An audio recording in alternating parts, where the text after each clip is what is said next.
So the dude comes through the door and he's got her and he's like, bah, bah, bah, right at me. Bah.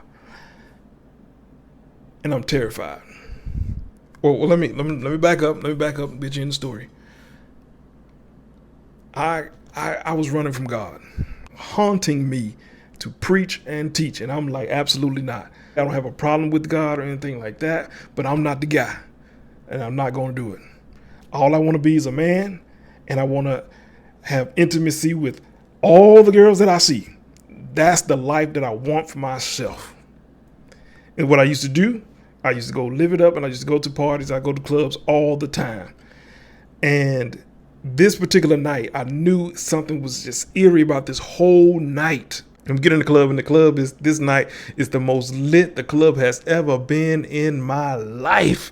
There is bottles being poured all everywhere. The women were just, it looked like Instagram nowadays. It was just like they were just, everything was out and showing and music blasting. It was a good time.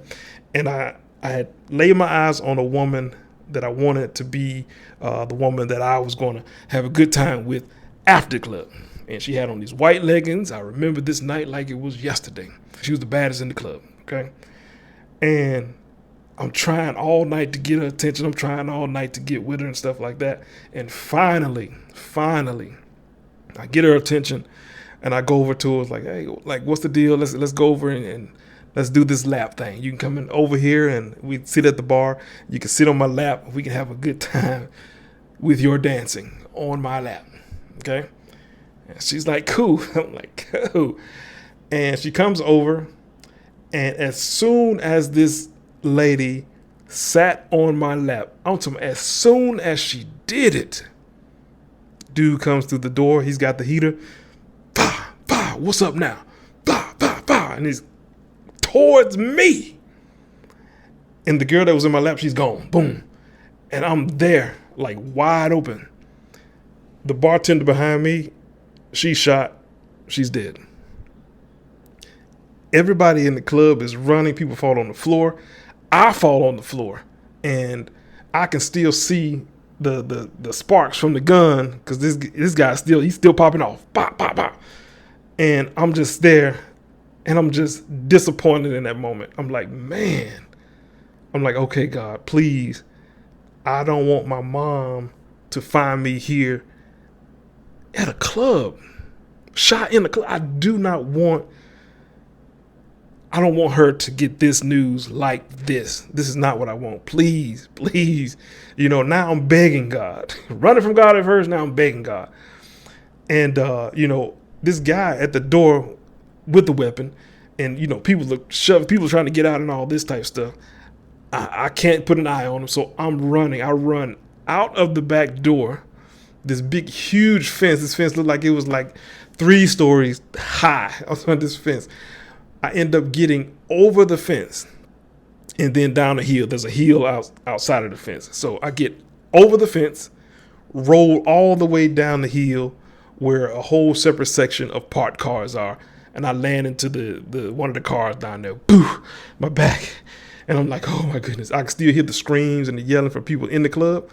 My back is against the car, and I'm sitting there, and I feel something wet dripping down the back of my neck. I was like, oh my goodness, this guy got me. He shot me, and I can feel the drip coming down my neck.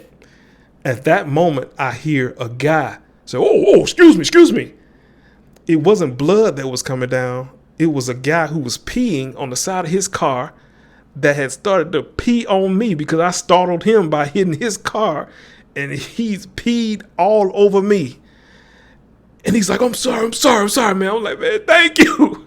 I was like, bro, I thought I was gone. Thank you.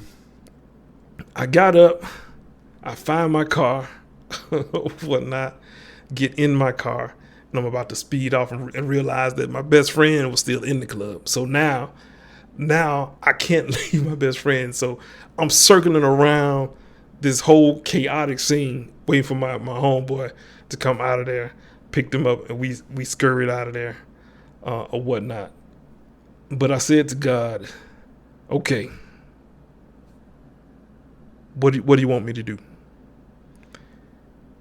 I'm saying that to say this, man. Sometimes we go running, and I'm almost emotional. It's crazy, but we go running from God.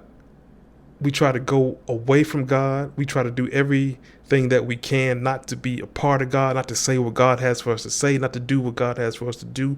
We do all of that, and all God is trying to do is get us in our mission, in our purpose. That's all He's trying to do, and we're running away from it.